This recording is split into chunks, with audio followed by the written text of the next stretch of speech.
El Ferrocarril del Sur. Al servicio de los caminos de hierro deben su apogeo las naciones más adelantadas, manifestó el presidente Justo Rufino Barrios.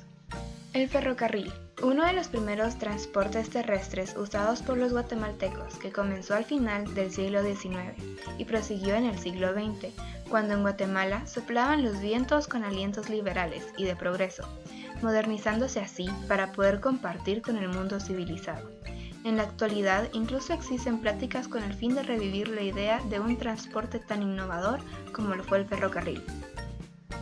El sueño ferroviario guatemalteco se inició hace ya más de 125 años, tiempos de cambio en los que Guatemala, luego de la Revolución Liberal, encabezada por los generales Miguel García Granados y José Rufino Barrios, aspiraba a una red de transportes moderna y sentía el ferrocarril como medida del progreso.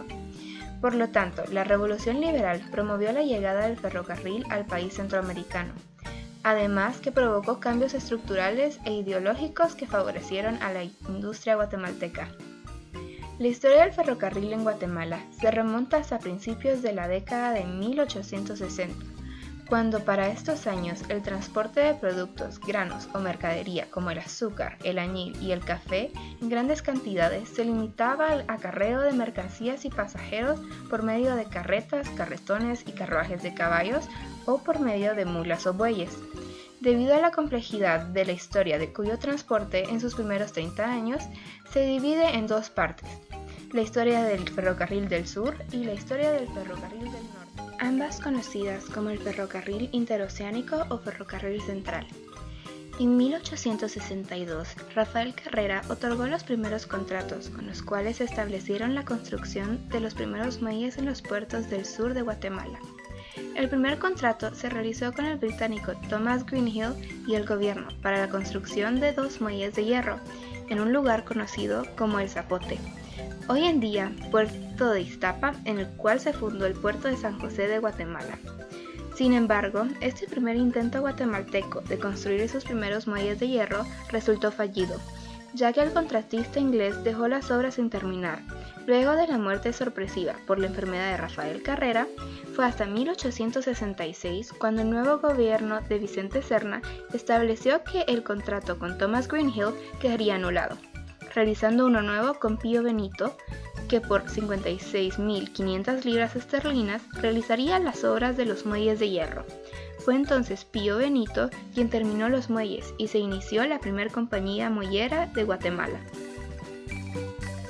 La construcción de los muelles representó para Guatemala un gran adelanto para poder exportar sus productos.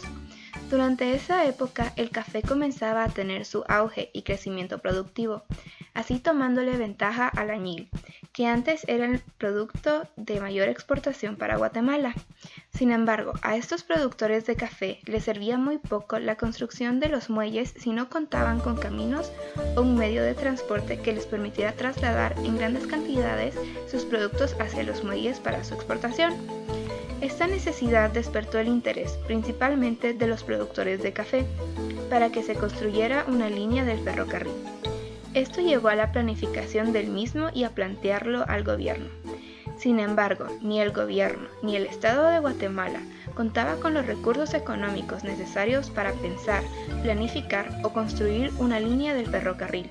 A pesar de la situación económica, los productores de café, entre ellos Justo Rufino Barrios, hicieron su propuesta al gobierno. De todas formas, en febrero de 1868, el gobierno de Vicente Serna firmó el primer contrato para la construcción de la primera línea de ferrocarril que se construiría en Guatemala. Este contrato luego fue otorgado a uno de los mayores productores de café de la época, Miguel García Granados, con quien el gobierno firmó un contrato en el que se le otorgó concesión y el beneficio exclusivo por 99 años en la línea férrea entre la villa de Escuintla y el puerto de San José, el cual tendría un costo aproximado de 850,000 pesos. Fue así como las líneas férreas comenzaron a construirse en las décadas de 1870 y 1880. A pesar de la situación económica guatemalteca, habiendo tomado el poder presidencial Miguel García Granados, luego de haber dado golpe de estado a Vicente Serna. En marzo de 1872 se otorgó constructor a William Kelly de la primera ruta férrea que viajaría del puerto de San José hacia Escuintla y posteriormente a Guatemala. Pero debido a que se consideraba dudosa la reputación de William Kelly, se canceló el contrato y en abril del mismo año se realizó un nuevo contrato con William Nain y Louis Schlesinger, quienes tomaron y concluyeron el proyecto del primer tramo ferroviario y también se encargaron de la construcción del segundo tramo ferroviario privado entre el puerto de Champerico y Retalhuleu, ambos tramos con fin de favorecer el traslado de bienes tanto como café y azúcar. El 18 de junio de 1880 tuvo lugar la inauguración del primer tramo del ferrocarril entre el puerto de San José de Guatemala hacia la ciudad de Escuintla, bajo el poder presidencial de Justo Rufino Barrios. A este día se le declaró Fiesta del Progreso y el 19 de junio Justo Rufino Barrios, ministros de Estado del Tribunal Supremo y del Cuerpo Diplomático, llegaron a Amatitlán para trasladarse el mismo día a la ciudad de Escuintla, de donde partió el ferrocarril de Escuintla, tardando aproximadamente 2 horas para llegar a su destino, el puerto de San José de Guatemala, en donde procedió la inauguración del muelle del puerto de San José y el ferrocarril de Escuintla, junto a los presidentes de Honduras y El Salvador. 2 años después se concluyó la construcción del tramo ferroviario de Escuintla al municipio de Amatitlán y dio inicio a la construcción del último tramo del ferrocarril del sur. Fue así como el 19 de julio de 1884 la entrada de la primera locomotora a la ciudad de Guatemala fue festejada por la población y el gobierno.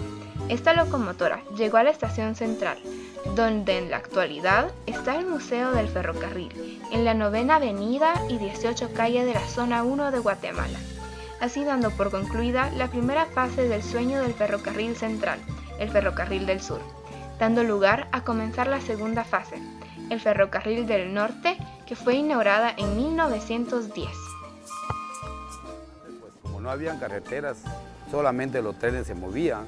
Entonces nosotros movíamos toda la carga para todas direcciones en Guatemala. Decía, a llevar la canastilla a tu papá a la estación.